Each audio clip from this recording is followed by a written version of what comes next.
Hey all, I'm Entom. I'm the Flameclaw. And I'm X-Gamer Richie. And welcome, dear viewer, to the live Let's Play, or playthrough if you will, of Sonic Forces. This takes place directly after, well, our Sonic Mania playthrough, so I guess that means we're part of the Sonic team lore now. Very interesting. I was having a quick chat with Rich about this, literally before we clicked the record button to start Audacity. The difference between normal and hard, I think, is that your rank and best time will not be recorded in normal mode, so I don't really understand the point of having difficulty things at all. But that being said, we're going to play on hard, which is normal for us. I'm going to be frank with my criticisms for this. I'm going to be to the point, but I'm going to try not to be cynical, because it's very easy to be cynical towards, 3D Sonic games and whatnot. And boy, is it easy and fun, and Lord knows the last thing we want to have happen here on HellfireComms is fun. I'll give you a bit of a brief about Forces. This was revealed at the same fated live stream event that Mania was, but there was no gameplay shown. It was just a CGI trailer of Mon Sonic and Classic Sonic kicking butt, as it were, in a post-apocalyptic setting. There was no sign of Infinite, the, deuteragonist, Rich? No, because Infinite's really our antagonist, but there was certainly no presence of our, I want to say triagonist, because there are obviously three main characters in Forces, two Sonics and an Avatar. I think by the time you finish this, I'll have finished the level, because, the stages in Sonic Forces are bizarrely short. I know.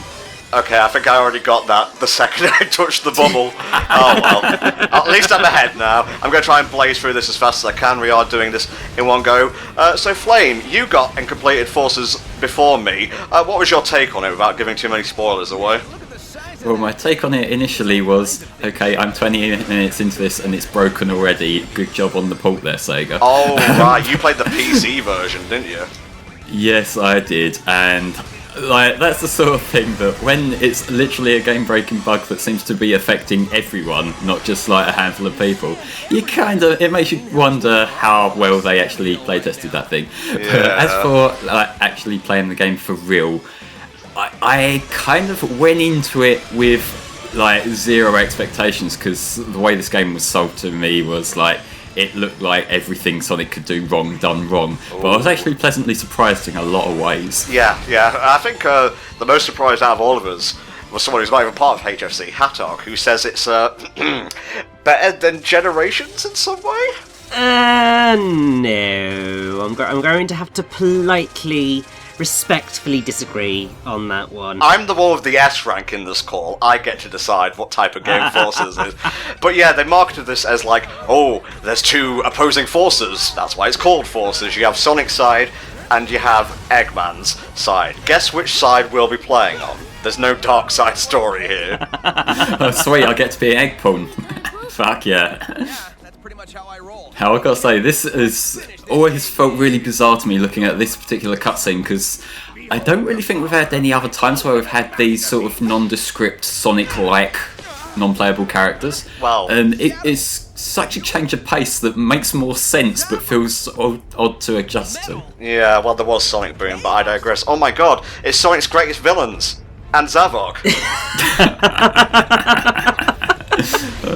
I kid, but he was probably the best out of the deadly, whatever the fuck number of them there was. I've already forgotten.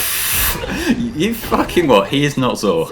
I'm sorry, Zor is Lost World Best Girl. I don't care. Oh no, yes, the emo guy. I remember now. I was getting him confused with Xena because you said Best Girl for a second though. You know how I work. You should know better than this. All right, incredibly large nitpick here. Why the fuck out of all these villains? I can understand Shadow, I can understand Mel, I can even understand Zavok at a push, but why in God's or Izuku's name is Sonic struggling with Chaos Zero?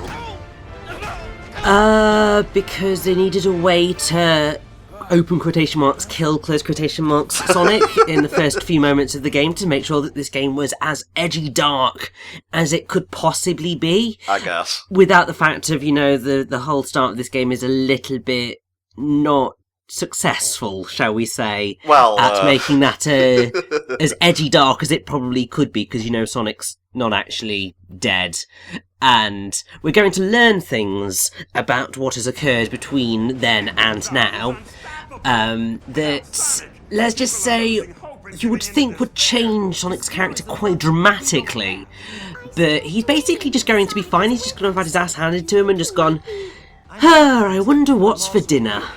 Chili dogs all around. And, no, you weren't imagining things. They did tell the story of Eggman's Uprising through text. Not unlike that, well, I think it was the start of Sonic Boom Rise of Lyric, actually, where it's like, two weeks earlier, or something. Yesterday. And then oh god, it was yesterday? Yeah. I still think the most beautiful thing about that is that text is a fucking Premiere stock text. They put, literally less than a minute into making that title. Oh, well, let's not show on every... Yeah, we shot on 2 separate bad Sonic games, and right after I said, let's not be cynical about this thing.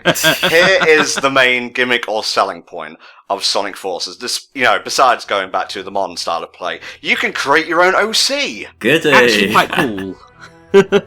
It's a cool idea, yeah. Let's make the most ridiculous OC we possibly can. Well, hang on, I got to explain how this works first. There's a number of different animal species here. Let's see, dog restart with some rings after a knockout. These are all different abilities. Wolf, who I believe was the main advertised, buddy character. He's red in all, the advertisement. He's blue on the box for some reason. He draws items towards you. Rabbit looks wrong. Extensive invisibility duration when hit. Bear, I expected someone a lot more bulky and barra, honestly. Blows away enemies when performing a wire attack. Cat, hold on to some rings after taking damage. Bird, who we'll be using, enables you to perform a double jump, not as good as it sounds. And Hedgehog, which, sadly, none of the stars you can pick look like Sonic, so I kind of, bit of waste of potential there, but anyway. I can't make my original character Green Sonic, it just won't let me. Yeah, I got a bunch of eyes here. Oh my god. Terrifying. My favourite one's the really dark eyes that looks robotic. Yes. I have to say what's kind of annoying is that, particularly with the eyes, there are only about 3 eyes that look normal on the characters. Everything else looks really weird. And you kind of end up... You can create the most ridiculous avatar possible, but also it's actually sort of difficult for at least the base ones to stray too far outside of a few kind of sets, because you're probably going to go for maybe the first 3 sets of eyes. You've only got 3 hairstyles for each species. You have got quite a variation in victory pose, which is great. I quite obviously went for the bow because I needed my Knights reference in there. Okay, that's the Super Sentai pose. Not really sure what that is. But where's the bow? Is that 9? Honestly, I can't remember. Okay, that one. Yeah, let's go with that. That's the bow. This is Entom 60 Core. CAW. Or, if you prefer, Retake the Rooster. Came up with the 2 most ridiculous names possible. Well, okay. I did say the mission statement for this game, when it was announced and the OC thing came to light, was I was going to make the gayest OC known to man, and who better than an anthropomorphic version of myself? I like how you just own yourself now to save me some effort. There you go. The game strikes a bizarre balance. There we are, in the digital flesh, so to speak. The game strikes a bizarre balance between serious and not serious. I don't want to call it comedic, because there's very little actual comedy in the game. But I would say its saving grace is that the tone remains consistent, yes. Unlike Lost World, where it's what am I meant to be feeling here? What's my motivation? Yeah, that was obviously one of my biggest criticisms of Lost World, is that it's very tonally inconsistent. It wants to have this really light-hearted, kind of ridiculous narrative, but then it goes for the darkest speeches for the characters possible, like Eggman saying, I want to throttle that Zeti with my bare hands. It's just whoa! Oh, wow! We can play Shadow the Hedgehog! Gonna do that, not. Hey! But with Forces, it manages to walk that line of having a serious narrative, but telling it in a humorous way with humorous bits of dialogue. It's probably... I don't think it manages to achieve what Unleashed did with its story, because I think that's the game that perfectly captured the balance between a light-hearted narrative with serious undertones. I'm not going off this codec thing until we get a chance to address this, by the way. He's been captured, sent to an orbiting prison, tortured for months. Yeah. Oh, the edge. That's bad. That's not good. That's the opposite of bad. Plan's already happening, Amy. I've got a squad on the way to the spaceport and the chemical plant. Now, these things here, I like how they get the in and out points for the lead voice, but they don't lip sync it at all. It's just like random flaps that don't sync up the voice lines at all. Yeah, and there are like a fair few cutscenes in the game. This is where the majority of plot takes place. Yes. And I'm going to be honest here, like, non-cynical take on Force's development process. I think that was just due to A, budget, and B, time, because the game actually released at a somewhat budget price. Like, Flame, would you say, and I guess Rich as well, I don't know if you like go for day one and whatnot, that's why I didn't address you at first, but it was 28 quid in the UK, and I think $40, which to US times is like budget and whatnot, so yeah, I think they were trying to get their money's worth out of the game, so they told most of the stuff through like text and just dialogue instead of straight up movies. Yeah, I mean, I think it's a shame because initially anyway, obviously when Mania and Forces got announced, there was actually more excitement for Forces because everyone was just like, oh my god, it's the next 3D Sonic game, it might actually be good.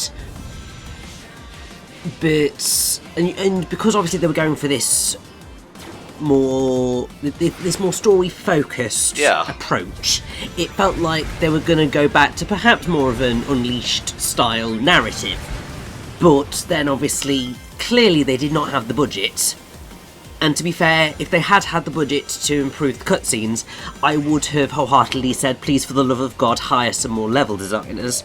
Yeah, we'll get to that down the line, don't you worry. Yes, this Avatar level, Tom, going into this, like, how do you feel about the way the Avatar plays compared to Sonic? He's a bit more floaty. Yes. Makes sense since we picked the bird, but otherwise he's fine. I ended up liking the Wisp-On system a lot more than I originally thought I would. Perfect. That's how Tom do it. Ignore the fact that I went ass smack dab into a fucking egg porn back there. It doesn't matter. But all you have to do is just really hold down the R2 trigger if you're using the burst Wisp-On here. Burst obviously from, I want to say, Colors DS? Yeah, Colors DS and Generations 3DS. Yes, and yeah, you win, basically. That's about as tough as the combat gets. You saw the double jump back there. Yeah, it's okay. It'll get you out of pinch every now and then, but the 2D platforming, ooh, I hesitate to say it's bad, but it's not as polished as Generations. I guess you could say that about the whole game. I read a thing on Twitter, this has since been disproved because it was like a faulty translation or whatever, that Forces only had 1 year of development time. I don't think that's true, but I think most of the dev time went towards developing the graphical engine for the game, the lighting engine, Hedgehog Engine 2, Unleashed, etc. used Hedgehog Engine 1, and I gotta say, Forces looks nice. It doesn't really look as polished as you'd expect for a PS4 X-Bone generation game. Yeah. It's also on Switch, but it is 30 frames a second. Flame, I know you're against 30 frames in any situation, but it looks fine. I heard tell that the demo for the Switch version was garbage, and then I've been watching Switch playthroughs of Forces, and it looks perfectly fine, except for running at a lower frame rate. Well, it runs at a lower frame rate and it just has lower resolution visual assets. So, Digital Foundry did a showcase of all the console versions side to side, and you can tell that there's some problems with the Switch one in terms of presentation.